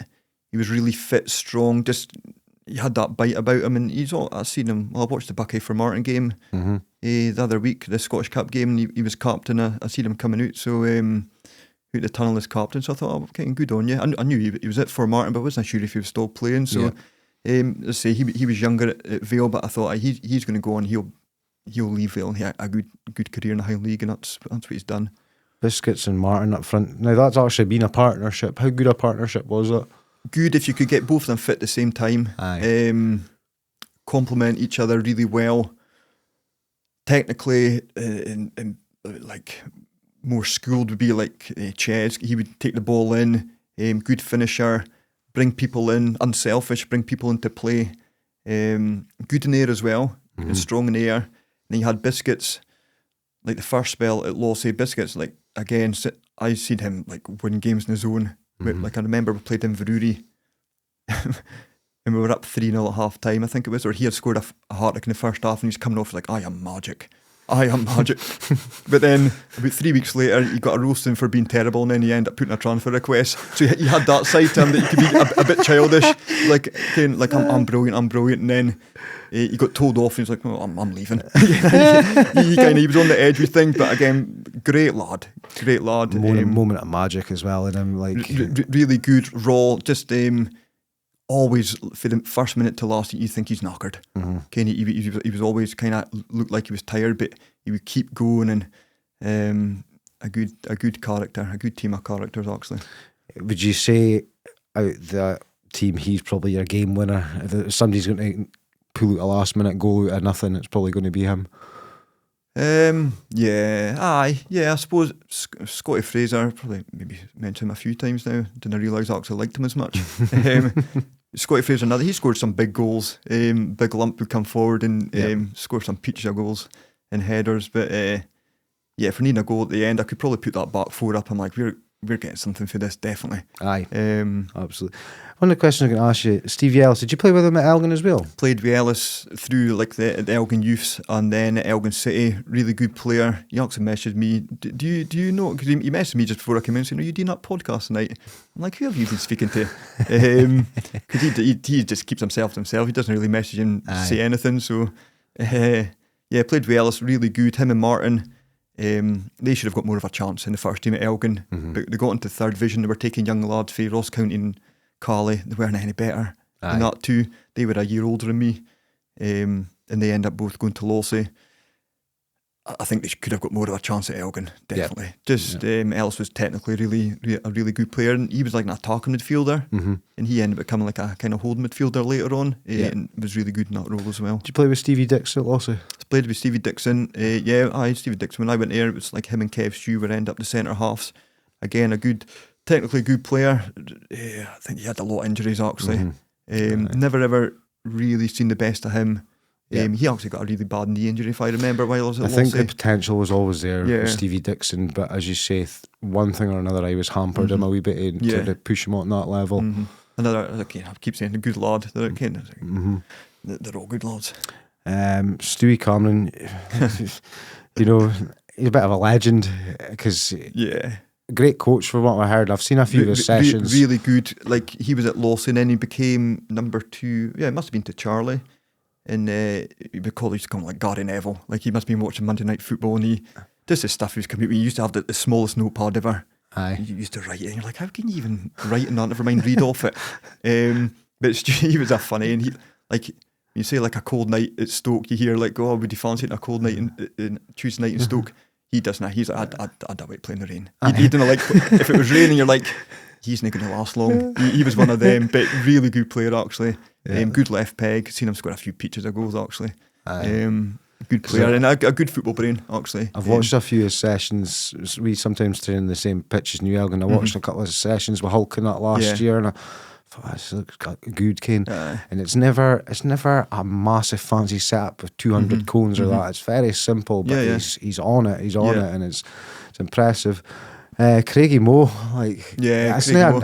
I'm surprised he's not been mentioned on here before. Yeah, Craigie Moe. I played him at New Elgin, then at Lossie, and then at Devonville. At New Elgin, Craigie Moe, he was quite raw. Like he probably hadn't been coached, but he would just run. He would run the whole game, run the channels. At New Elgin, I would see him score 6 goals, but miss 6 1-on-1s, but score like 6 worldies. But a really good graph. He would work really hard for the team, and I think that's maybe why he got a lot of his goals. At Lossie, just kind of chasing it down, and he ended up going to Keith and then to Vale, so he had a good career as well. So I think he's worth a mention as well. Like, and then just to round it off, you get Tiger and Charlie. Like, I couldn't imagine them two together. Yeah, be fireworks. Probably mostly coming for Tiger. Like, but I don't know. I think Charlie would take to do more of the coaching, and Tiger could just be like the motivator, but. That too probably done more for me throughout my career. Tiger, if it wasn't for him, I probably wouldn't even been a goalie. Just when he came to me and says, "I'll take you into the under-18s, you'll be my goalie, and you'll play every week." I was like, right. So he also seen something in me. And Charlie was just, Charlie signed me. Yeah, he took me to Vale and then took me back to Lossie. So he obviously thought something of me. A lot of, it helps that, doesn't it? That bit of confidence. Because I'm probably, I don't know, I'm not the biggest or tallest goalie, so straight away you probably wouldn't have fancied me. I'm not tiny, but I'm not 6'4", 6'5", but maybe like the way I went around things. I don't know. He obviously wanted me to take me to Vale, and he took me back to Lossie, so maybe regrets it. I don't know. Before I get to my final question, thank you for the last hour and a bit. It's been really interesting. Waffling away, haven't I? No, you've not. It's been great to look back, and obviously we can still look forward because there's probably more games to come. Well, I hope so. But just on the subject of penalties, did you have I think I always ask keepers this, and I should ask Bobby Clark, I should ask Alan Maynett. Did you have a technique you'd go to try and save a penalty? Did you try and read the kicker? Yeah, I tried to read the kicker, but you on about my pre-game rituals. Whoever we were playing on the Saturday, I would read the match report for the game last week to see if they got a penalty, and if it maybe tells you where they went. And then later on, you'd sometimes like have highlights of games. So I used to watch team just to see maybe where they went. I can't think it ever really helped me, but.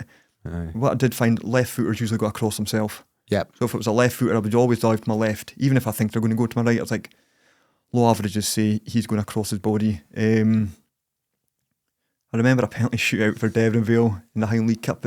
We were home to Fraserburgh. And before it started, I was like, I'm just going to dive to my right, all 5 penalties. And that's what I'd done. I saved 2 of them. There you go. I think he was actually for Scott Barber. We mentioned him earlier. Dive to my right, everyone. Low average, I'm going to have a good chance of saving one of them. Absolutely, aye. But it's some like now they can strike a ball. If you hit that side footed and it catches the side net, and it doesn't matter how big you are, the goalie's not getting it. I always just try and like whip it across the goalie into the side net, and I know that I've got the technique to do that, but 1 in 10 would come off, you know. But I'm a big fan of boys that just absolutely smash them. I just blew it. Through it like. If I was taking penalties, I'd put it down the middle. I would practice putting at a certain height and just put it down. Because also the goalie dives and sometimes his legs will get it. But if you've got maybe a metre off the ground, the goalie's legs aren't going to be, because they're diving like across like that. They're not diving with their feet up in the air. So exactly. If I was setting penalties, I would just practice putting them down the middle. It's rare that goalie's going to stand in the middle and save it. It's a great shout. Right, last question. It's you can put it to somebody you've played with. You can put it to anyone in world football. I do say that. If there's a penalty to save your life, who takes a penalty? I don't think it'd be anybody I've played with. No. Enough trust in them. No, cause I've seen them all miss penalties. I've seen them score a lot of penalties, but I've seen them miss penalties. I don't know, something like Harry Kane. Aye. He can strike a ball. Yep. Yeah, I think he missed one in the World. Was it World Cup or Euros? The last World Cup, or did he miss one against France? Last Euros, I think Was it he was. missed it? I saw it was, yeah. So I admit, but yeah, probably. I see him hitting penalties. I'm just like he puts them in areas the keeper just can't save, even if they go the right way. So I'll say Harry Kane. Harry Kane. Top man, Minnie. Thank you very much for that. Thank you. The Football Journals is now on Patreon. If you sign up on Patreon for just £5 a month, you can get access to our upcoming guests and the chance to ask your own questions. The ability to watch our podcast with full video exclusive, audio only on all other platforms. You can get your episodes earlier than anyone else, sometimes a few days, sometimes a week. You will get your episodes earlier than everyone else. Chance to request guests of your choice. We will do them our utmost to get them on the show, if obviously within reason. I can't go asking Cristiano Ronaldo on the show. And one bonus episode per month. There's already a bonus episode on there. You'll get a further bonus episode every month. Sign up today at patreon.com/footballjournals, capital F, capital J. That's a sign up today at patreon.com/footballjournals, capital F, capital J.